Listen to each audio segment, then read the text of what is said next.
प्रश्नावली 6.4 का जो दूसरा प्रश्न है, त्रिभुज पी क्यू आर के अभ्यंतर में कोई बिंदु ओ लीजिए, क्या यह सही है कि, ये हमको बताना है। 3 कंडीशन हमको दी गई हैं। तो हमने क्या ले लिया, ये ले लिया हमने ओ, एक त्रिभुज हमने बना दिया पी क्यू आर, इसके अभ्यंतर का मतलब होता है इसके अंदर, तो इसके अंदर कहीं पर भी एक बिंदु ले लिया हमने ओ। अब हम क्या करते हैं, इस त्रिभुज के तीनों शीर्षों से, पी से, क्यू से, आर से, इन तीनों को मिला, इस बिंदु को मिला देते हैं। ठीक है, तो ये हमने मिला दिया, ये हो गया। ये ओ से हम मिला देते हैं आर को, और ओ से हम मिला देते हैं क्यू को, इस प्रकार से।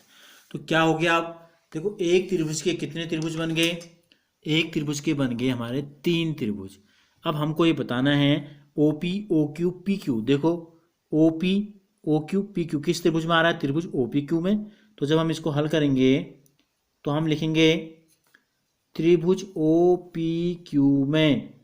देखो हमने एक नियम आपको बताया था पहले प्रश्न में, क्या था, त्रिभुज की किन्हीं भी 2 भुजाओं का योगफल सदैव तीसरी भुजा से बड़ा होता है या उसके बराबर होता है।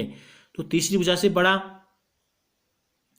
ओ त्रिभुज ओ पी क्यू में 2 भुजाएं, ओ पी में अगर ओ क्यू जोड़ दें, जैसे कि हमको यहाँ दिया गया है, ओ पी में अगर ओ क्यू हम जोड़ दें तो तीसरी भुजा कौन सी बच गई इस त्रिभुज में, अब पी क्यू। तो इस क्या है, उस नियम के हिसाब से ये सदैव बड़े होंगे किससे, पी क्यू से। इसी प्रकार दूसरे त्रिभुज में ले लेते हैं, त्रिभुज ले लेते हैं ओ क्यू आर में, त्रिभुज ओ क्यू आर में। देखो ओ क्यू और ओ आर ले रखा है, ओ क्यू और ओ आर को ले लेते हैं। इसी प्रकार ओ क्यू में अगर हम ओ आर जोड़ देंगे तो तीसरी जो भुजा बच गई, क्या नाम है इसका, क्यू आर। तो ये 2 भुजाओं का योगफल क्यू आर से बड़ा होगा। और इसी प्रकार त्रिभुज तीसरा हम ले लेते हैं ओ आर पी में,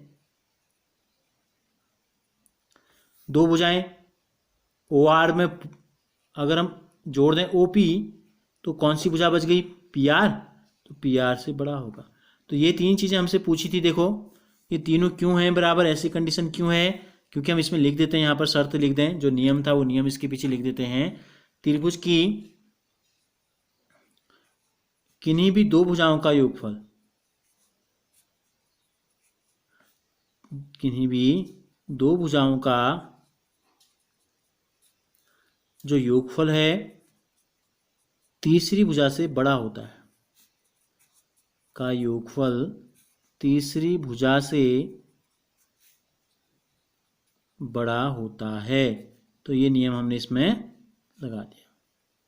ये कारण आपको बताना था क्यों होता है, ये कारण, ये तीनों सत्य पाए गए। जो ये पूछा था हमसे क्या यह सही है, तीनों सही हैं, और क्यों सही है, ये नियम ये है।